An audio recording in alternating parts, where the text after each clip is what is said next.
Welcome to the Fractional Source Podcast. We're here today with Eileen O'Brien Shaw, and we're going to be talking a bit about human capital and how does that affect the workforce, and what are we doing about it here in 2025. And so welcome, Eileen, to the show. We appreciate you coming on. Hi, nice to see you guys again. Eileen, as we get started, I would love you to just share a little bit about your background. I think it's extremely important to the topics we're going to talk about today. And just tell us a little more about yourself for our listeners out there. Great. Well, TJ, I've been working in human resources for about 30 years. I've worked in many different environments, healthcare, finance, and tech. I recently worked with James at a company, and that's how we know one another. So I've worked in startup organizations, very large established organizations, both public and private. And I've recently launched my own consulting venture, 1EX Advisors. So excited about that, moving into a different phase in my career. That's terrific. Well, we're excited to have you on today. We're excited about your new venture. We appreciate you supporting the Fractional Source as well, and just being a key part of leadership that can be brought into an organization in a more fractional way to allow more people to get access to awesome talent, which is super important. One of the things that I think is going on in government and in the private sector today is the amount of brain drain that's starting to happen as people retire. There hasn't been enough succession planning done. It's a little bit of an uncertain workforce today. There's been major cutbacks at the federal level. How is that affecting organizations both in public and private? And what are you seeing in the marketplace today when it comes to human resources? Sure. I think that's a great question. First of all, on the brain drain, I think many organizations, like you said, both public and private, are facing an astronomical hill that's going to be hitting them. The baby boomer generation's leaving us shortly. There's not as many people that are inclined to want to do the work. Younger generations are wanting a better work-life balance. I think in healthcare, many, many years ago, even certainly as I started my career, succession planning has always been a priority. There's always been a shortage of labor. So healthcare as a sector is always focused on that, I think, and done a good job as best as one can with a shortage of nurses and other healthcare professionals. As I have worked in other industries like finance and tech, that hasn't necessarily been the focus. For example, when I worked at a financial firm, their subsidiary didn't do a very good job of succession planning. It was something that they wanted to do. They wanted to focus on that, but nobody had the time to actually pay attention to do that and do that. Nor do I think they knew how to do that back in the day. So it was instrumental in helping them put together just a very clean, easy, neat format, like in a stoplight. Like red means, hey, there's a problem. Yellow means caution, you're going to have a problem, and green means like you've got at least one or two people doing this function. And I think businesses are so focused on operational priorities that they tend to lose focus outside of what future impacts are going to drive this problem. Yeah, it's sort of ironic because of all the uncertainty in the market today. You'd think succession planning would be a huge focus for organizations that are, thinking about potentially either, winding down particular projects or even spinning up new efforts with existing resources. Because we do have a lack of clarity on what growth looks like for both public and private organizations in the current environment. So, maybe you can talk a little about how succession planning today, how you would tackle it. Is it the same approach, that stoplight approach, or is it something more involved? Like, what's your sense for organizations thinking about that process today?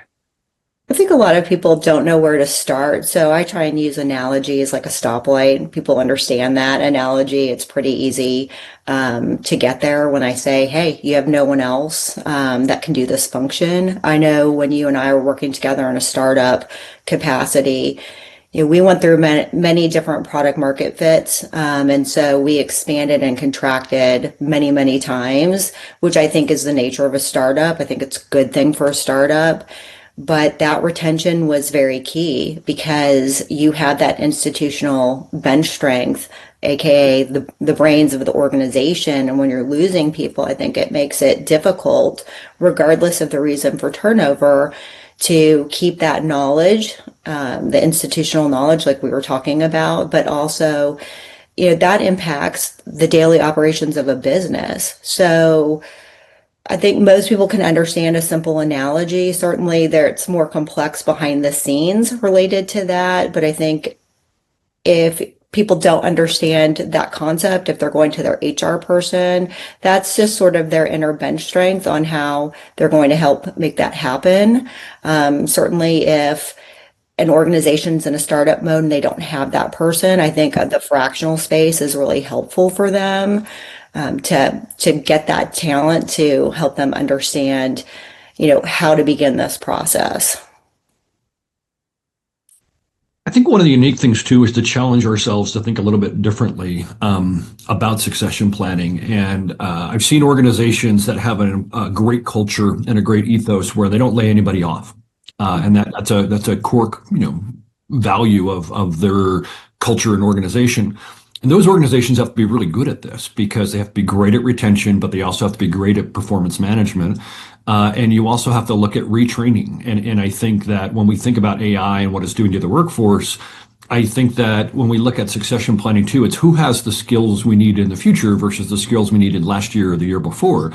And it requires you to be proactive in retraining. Can somebody be moved from a more technical role into a customer success role because that's what you need right now because the product, let's say, is steady, but you're not laying anybody off. And so in that particular model where you have a great employee, but they're not the perfect fit, let's say, for customer success, how do we retrain or equip them to go into a different role at a 70% level, an 80% level, where they need to be, shadowed with somebody else to take on that new role and be successful in that.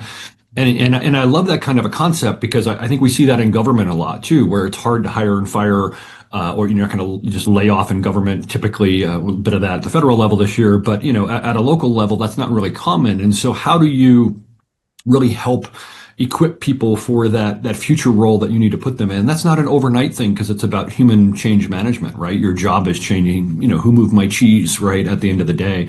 So, any thoughts on that?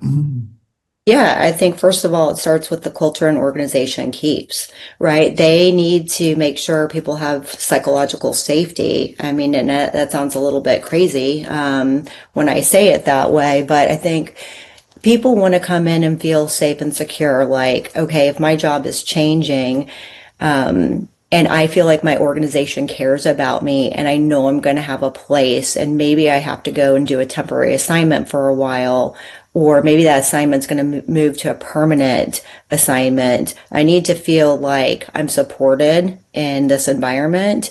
And that can look like anything from I'm going to receive the proper training about these new job responsibilities. I feel like there's internal mobility that not only I want to do, but that the company wants me to do. Like there's a mutual exchange and a value proposition around that, and that there's careful planning around this career pathing, that I'm not just getting thrown into something.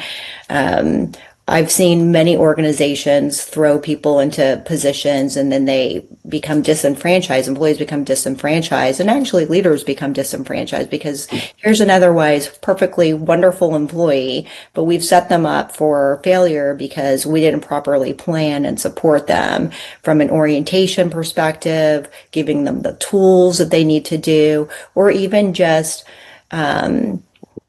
checking in from a one-on-one perspective, and so that they feel like they're supported and they have an environment to say, hey, I've never done this before, or I'm rising into this new challenge and I don't know how to deal with this. Because at the end of the day, nobody wants to look stupid in front of their boss. Let's be honest, right? There has to be a place where an employee can go and express their innermost thoughts. And hopefully that's done in a safe environment.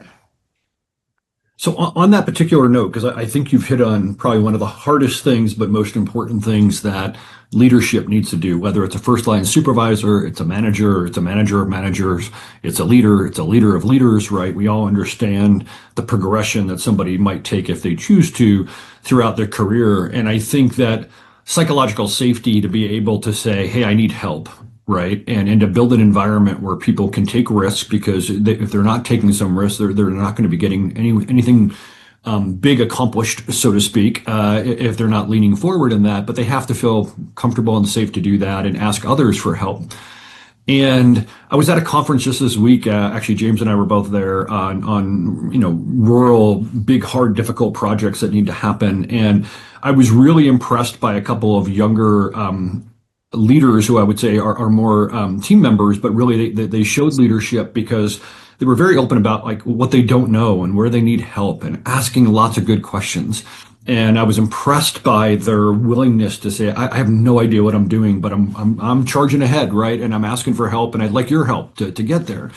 And I think organizations really struggle with that because of that feeling that you mentioned, that people want their boss to think they know everything to do in their job. And I kind of think the opposite. That person who has passion and hard work ethic, but is willing to say, hey, I'm willing to do this, but I have no idea what I'm doing. Help me out a little bit.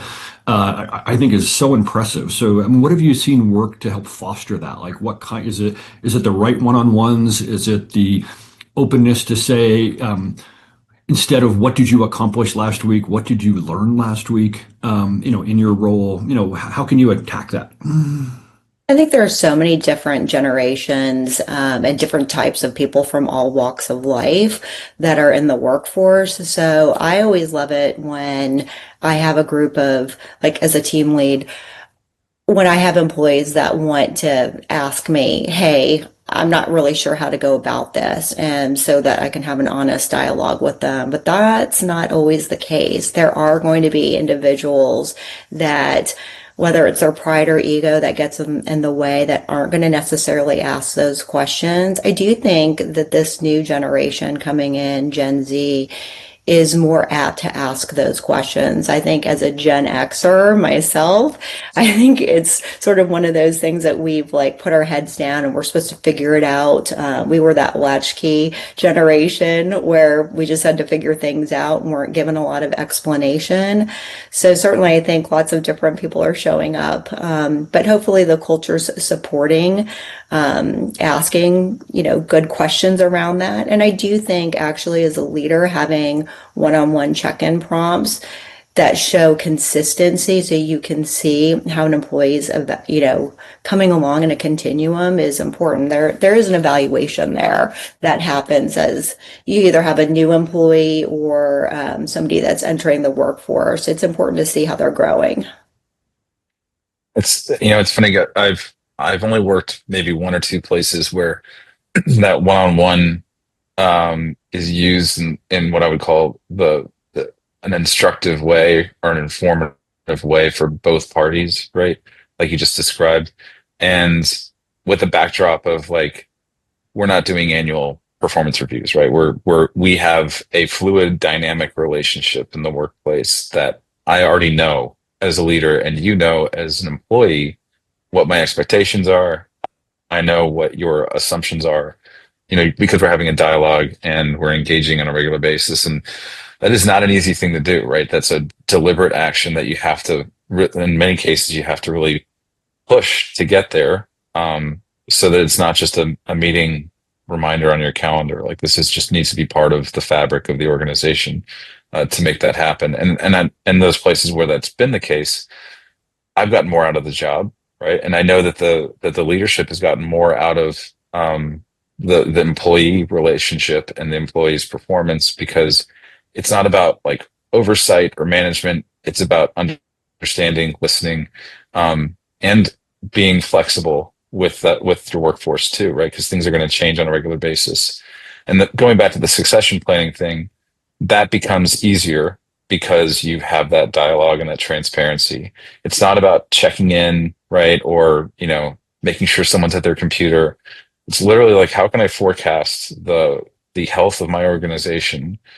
Because if I don't have a relationship with the employee workforce, I don't have a plan, right? And not having a plan is not an acceptable outcome. And I'm not going to bury the lead. Public sector is not great at this, particularly in my experience with the federal government. Never a good conversation when you start talking about succession planning, because people just expect that there is no change, right? That everything is status quo. If there's anything that's going to change, that's bad, right? Change isn't bad. So when we think about our public sector counterparts, especially from a fractional source perspective, and Eileen, you and I have employed fractional source in the startup days, right? Like we're actually seeking to hire people while we're engaging a fractional resource. That seems like a harder sell to public sector sometimes, but I think there's more demand for it in public sector than anywhere else. And I don't know if you have any opinions on that, but it feels like it's an opportunity for you as a leader. You can actually shift some of the culture by bringing folks in from the outside first, and second, do the things like succession plan that you said at the top of this conversation. People just don't have time for it. Like how can we get to public sector with those ideas? So I'm going to try and marry those thoughts in my response here, because I think it's so important to have a one-on-one. And my philosophy is you're asking employees, like, what are you struggling with? What's working well? What do you need help with? If people feel like you care about them, I think that's half the battle. But also, I ask people to share their biggest wins with me when I was a leader, because I would tell them, hey, I'm not going to remember everything about your performance appraisal. So this is a great way for me to go back on these one-on-ones and to figure out, like, where have we struggled in the last year? Where have you grown? What have been your wins? So that I can take that information and it's useful. And so my team always felt like it was valuable. So we would have a quick 30-minute one-on-one. We'd go over those things. There were two employees that I generally met with every day just because they were like very important parts of our organization. One was my recruiter, and one was my employee relations person. Now, my recruiter, she was a little bit further along in her career. She didn't really want to do anything outside of that. I knew she was going to retire in a few years. I'd say I probably had her for about 7 years. And so I was already working through, how are we going to go through that transition? How am I going to get what I need from you? For example, I wasn't telling her what to do on a daily basis because she was already performing and she was doing really well. She had goals that she needed to work on, like social media. This was sort of more back in the day. So we were trying to figure out how were we going to get ahead of that curve. And then my employee relations person, a little bit of a different scenario. She wanted to go up the chain a little bit and move into a management role. So how I was treating these people and where they were in their career journeys were totally different. I knew I was going to have my employee relations person for a much longer period of time. So how I was addressing that, each talent or each part of the talent perspective was different. But certainly, I was also hiring other positions just because I had voluntary turnover. So I was hiring younger talent so that I had a good mix of early talent, medium talent, and older talent. I hate to say it that way. Just because I needed a good mix. I needed to make sure that I was hiring for people that were interested in the roles where I felt like I might have turnover in the future. And I think, that's something that anybody can do. I don't think it's a threat. I think if people want to look at it as a threat to their organization, sometimes I think leaders need to put their pride aside or their ego aside and say, like, they're not going to be here forever. And I think a sign of a good leader is preparing for your people to take your place in a way. I knew that when I was going up my career trajectory, I worked for one organization and I knew that I wanted to leave or be promoted within the next 2 years. And I hired somebody who had no experience in HR, and I was able to get them to a manager level within that 2 years. But I was very upfront about that in that conversation when I was hiring that person. I said, hey, here are my plans. It's going to look like one of two things. I do love this organization. I want to grow with this organization, but I also want to grow myself.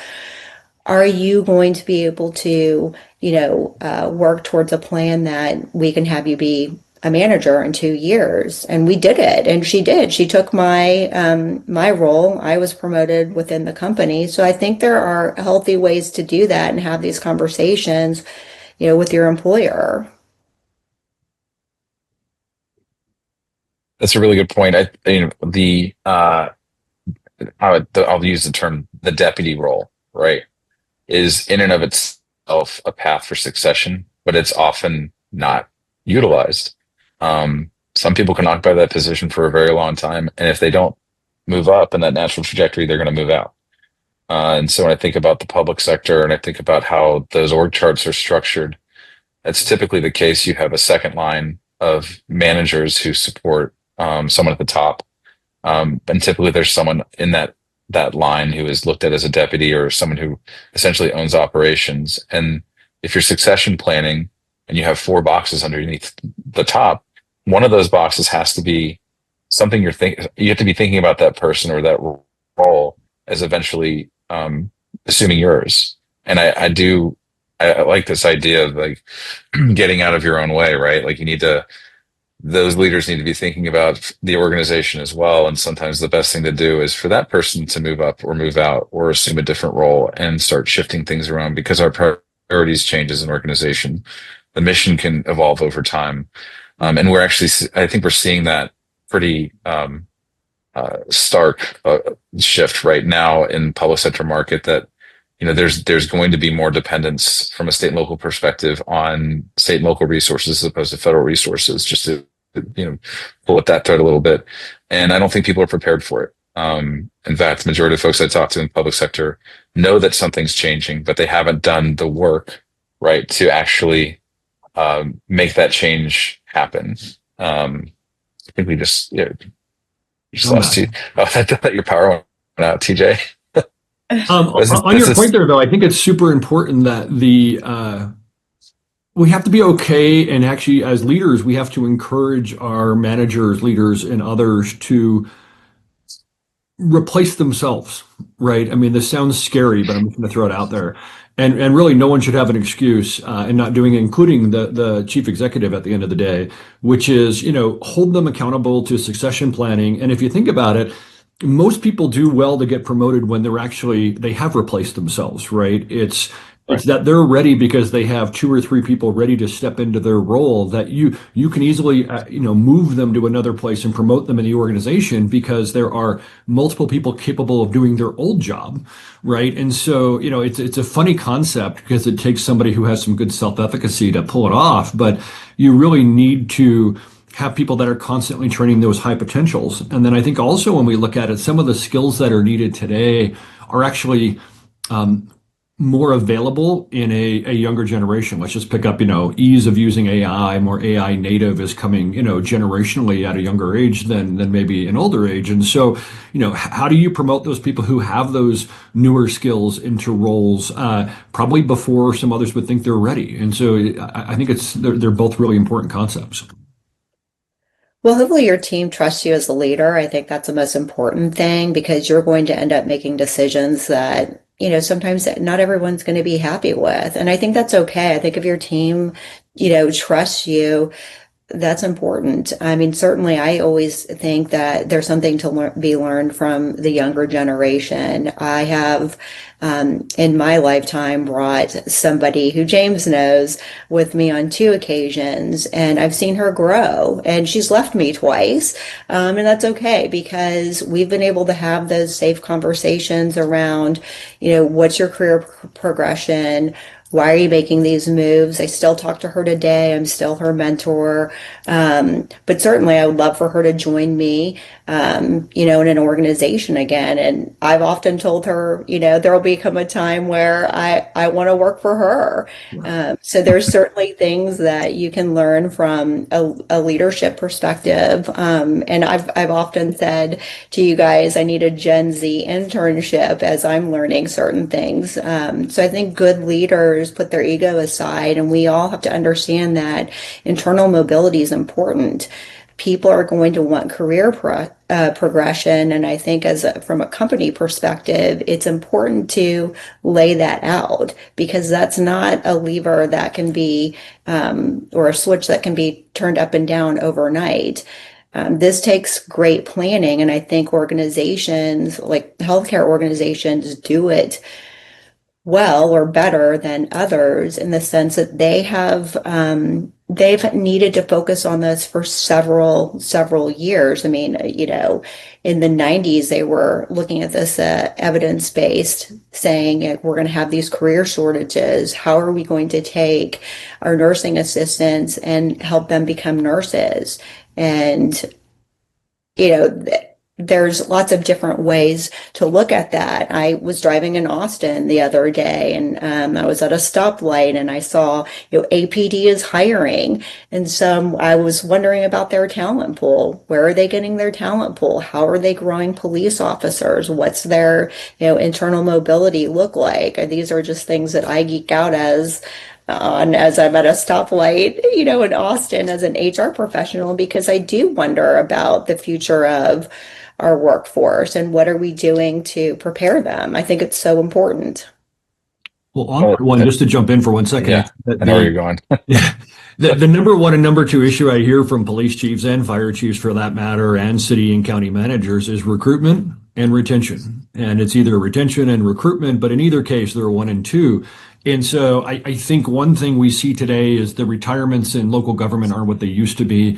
And so people don't necessarily come into that role wanting to stay for 25 or 30 years, which was pretty common. 90% of police officers, firefighters would stay with one department for their whole career, or maybe switch to a second one in the same area just because they paid a little more, but were in the same retirement system. I was talking to a fire chief just last week in my community here, and he had 4 retirements recently, which was planned, but he also had 2 younger firefighters just decide after a few years, hey, they're going to go try something else. They weren't necessarily even unhappy or didn't like what they were doing, but different generation, different perspective. Hey, 5 years as a firefighter, I'm going to go try another career, and I'm done with that one. And that's something that these leaders aren't used to. They were used to, hey, at 25 or 30 years, they plan for a retirement, but they don't plan for them to just move because they're bored being a firefighter or a paramedic or whatever that may happen to be.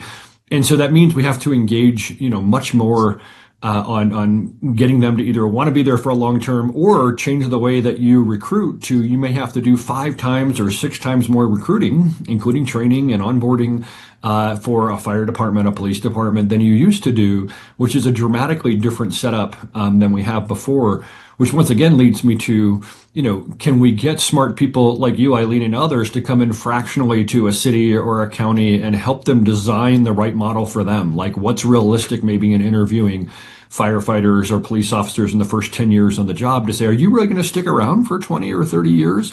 And if the university are saying no, well, you got to plan a different strategy. Well, we're vibing on the same path because I just sort of wrote down a note to talk about stay interviews, because it's not just interviewing for your workforce vacancies that you have now, but it's also the culture that you keep, that need for better retention. And you can't do that simply just with an annual survey, right? Or a biannual survey or pulse check.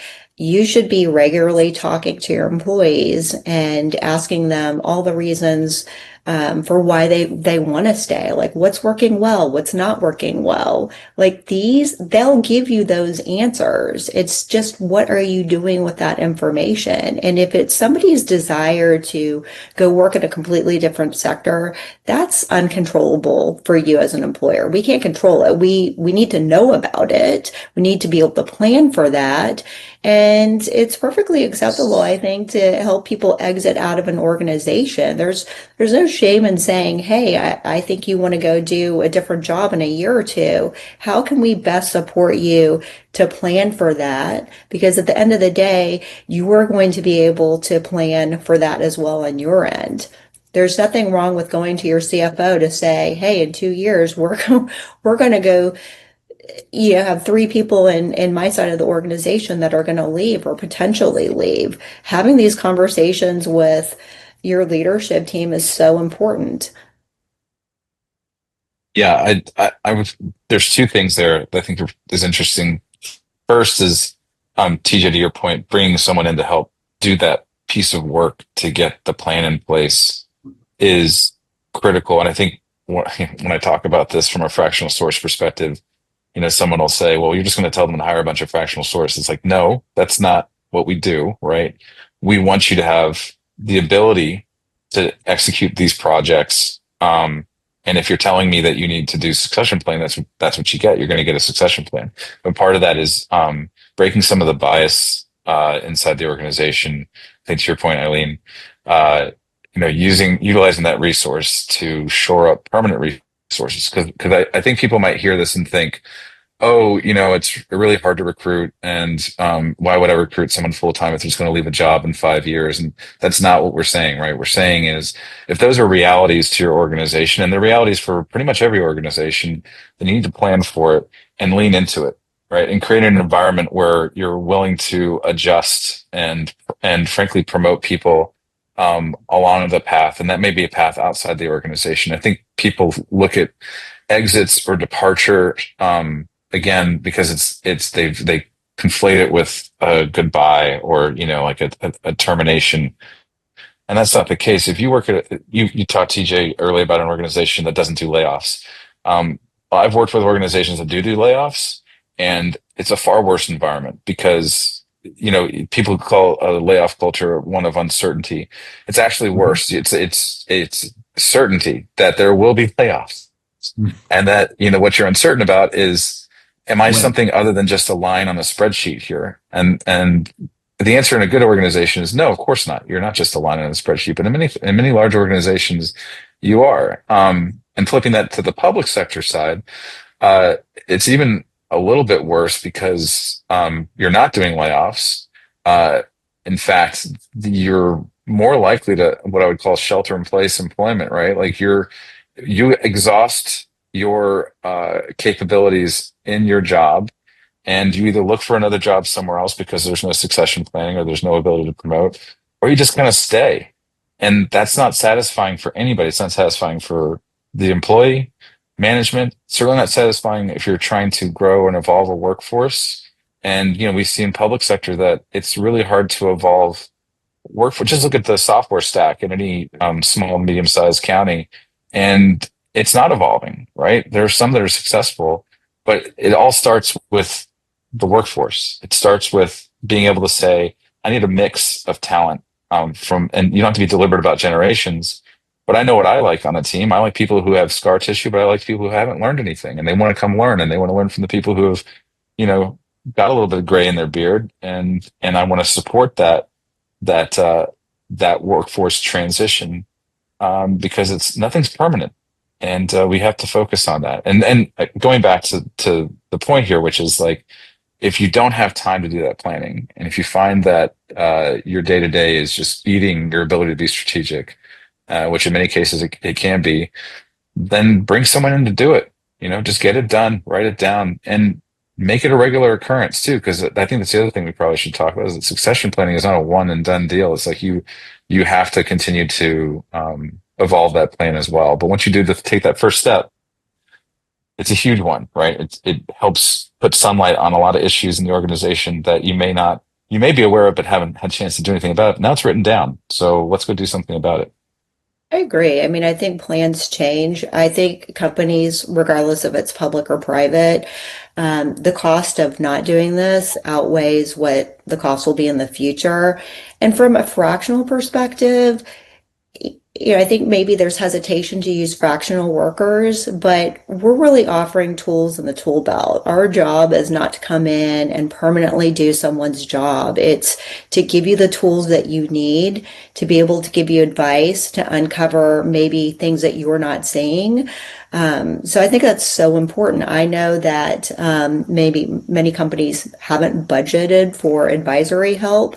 I certainly can't speak for that in the public sector, at large, but I do think it's important. I know that the organizations that I've worked for have always had an advisory budget. I think it's so important. And again, it's just about putting our egos aside to understand that there's a goal here. No one's here to come to take your job. It's tools in the tool belt. What can we learn collectively through this process?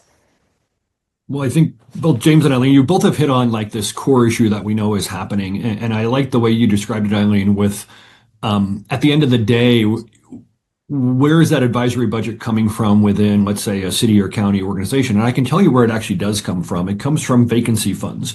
So because they're understaffed, because they don't have all the roles that are filled, it means they actually do have budget left over that should have been used to have, let's just say 100 people working yesterday, but only 92 positions were staffed. So that means 8 roles are open, and every month there is savings from that.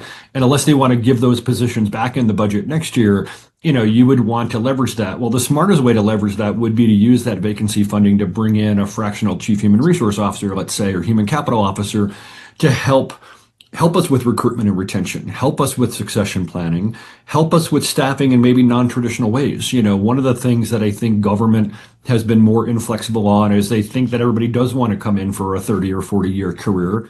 And maybe it's not that way. Maybe somebody who decides to retire at 55 and is spectacular at their job and does great work wants to work half time or 3/4 time and is already trained and an expert in their role. And we should allow them to do that. Maybe they're a contractor, maybe they're a part-time employee. There's more than one way to have that talent continue to work if we want them to, if that's a mutually agreeable goal for both parties.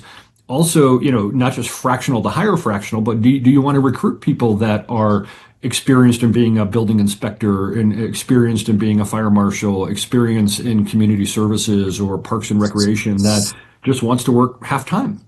Right. Traditionally, we just don't think that way. I totally agree. We call that slippage in my world. And so sometimes it's really hard to convince your CFO, and this is no shame or hate to my CFOs because I love them. I've always had a really great relationship with them. But if your organization's struggling from a funding perspective, they want to hold on to those slippage dollars. So, I think it's trying to convince somebody who has a tight rein on that because they see other business priorities as more important than, having an advisory. Because I think a lot of times people will say, well, we can figure it out. And then they don't pay attention to it. And this is definitely something that is going to be important for organizations to focus on. Well, I think your point on that is dead on, but I also think that if a smart leader looks at it and says, this is human change management and it's really hard. Yeah, it's right? messy. It's human change management, it's really hard. What happens is that point of, oh, we're going to work on it or we need to work on it, doesn't happen because we often do things that are urgent, right? Or we do things that are important. But the things that are important and are not urgent, i.e. human change management, often get pushed off to that back burner and never get done because it's hard. Yeah. And it takes long-term planning and long-term implementation. And so this is where sometimes having somebody from the outside who can help guide that, help push that, put it on a schedule, keep it front and center weekly, for a leadership team, I think is just invaluable because when you're running the business day to day, this is the stuff that I would say almost always gets pushed to the back burner because it's not urgent. It just is important, but it doesn't have a short-term penalty. It has a long-term penalty. Oh, I agree. Yeah.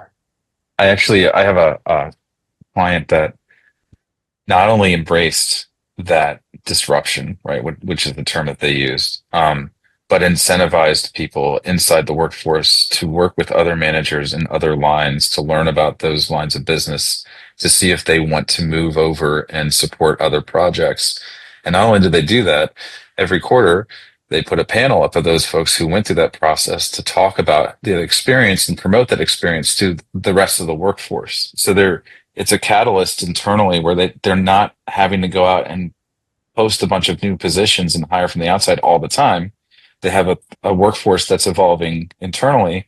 Now, they still hire people from the outside, but they're not doing it with what I would call sort of the urgency or, the gun to the head that happens when you suddenly have a requirement and you don't have a resource that you can move inside the organization. And that's the sign of a really healthy culture where people aren't afraid of that. And people don't seem to be, in this space in particular, they don't seem to be, disenfranchised or upset, but and when the change happens, no one's inconvenienced. There's plenty of runway because you're working inside the organization, and what better incentive for an organization to support their workforce than to have zero disruption on a transition because they've coordinated it and they're transparent about it and they know that there's a good news story on the back end of it. And in the event that someone makes the wrong change inside the organization or decides all of a sudden, that wasn't the thing for me, there's probably a home for them back on the team that they came from because of the way that hiring moves. And honestly, hiring moves pretty slowly these days. So, they're working within all of those constraints. I think with a lot of upside as they go through that process. Absolutely. I think it is the culture that an organization keeps, and that's a choice that people make every day. And it's all of these small decisions that roll up into one, whether we're talking about how we're going to hire, how we're retaining, or our internal mobility, and how we're going to promote a culture of, progression within an organization. It's the same game for everyone. It's just we're getting to these things from different ways because we're all at different stages in the organization. A startup is going to be different than a more mature organization, but we're all facing the same problems, and that's an important thing to know. I think, from my perspective, anyway. Yeah, all of our problems are pretty much the same everywhere I've been. It's like, there are different flavors, obviously, but it's shades of gray. I mean, no one's problem is totally unique, I think, in this case. Agreed. Eileen, you mentioned earlier you needed to hire someone from Gen Z to help you with social media. Do you want to promote your TikTok here? Yes, it's 1EX Advisors. Okay. I had to get that in. I've got some short forms and some longer, what I would call storytelling TikToks. But I'm learning, and it's been a fun little adventure as I go. So That's great. Yeah, TJ, when Eileen and I worked together, I think we saw pretty much everything you could see in the startup environment. And I just have to give you a shout out, Eileen. You were like a rock for that organization, and we had, it was tough times, but also like if we didn't have you there, it would have been way harder. Everything you're talking about today, you've promoted in your career, and it's always good to see someone, live by example. I think that's rare especially in the human resource, human capital line of business. And I really did enjoy working with you on that stuff. And I hope we can get that experience spread around to other clients in the public sector through Fractional Source. It should be a lot of fun. absolutely. Well, it was always great working with you, and I'm happy to be working with you in a different capacity and to get to know TJ. You guys are wonderful, and I think what we're all doing in this collective space is amazing. We just need everybody to see that. So I'm excited for Fractional Source and what we're all going to accomplish together. Thanks for joining us today, Eileen, on the Fractional Source Podcast. Terrific conversation. I think everyone in the private sector and the public sector could benefit from focusing more on this human change management and really taking care of our people. So great conversation, and we'll talk again soon. Awesome. Thanks so much. Thanks.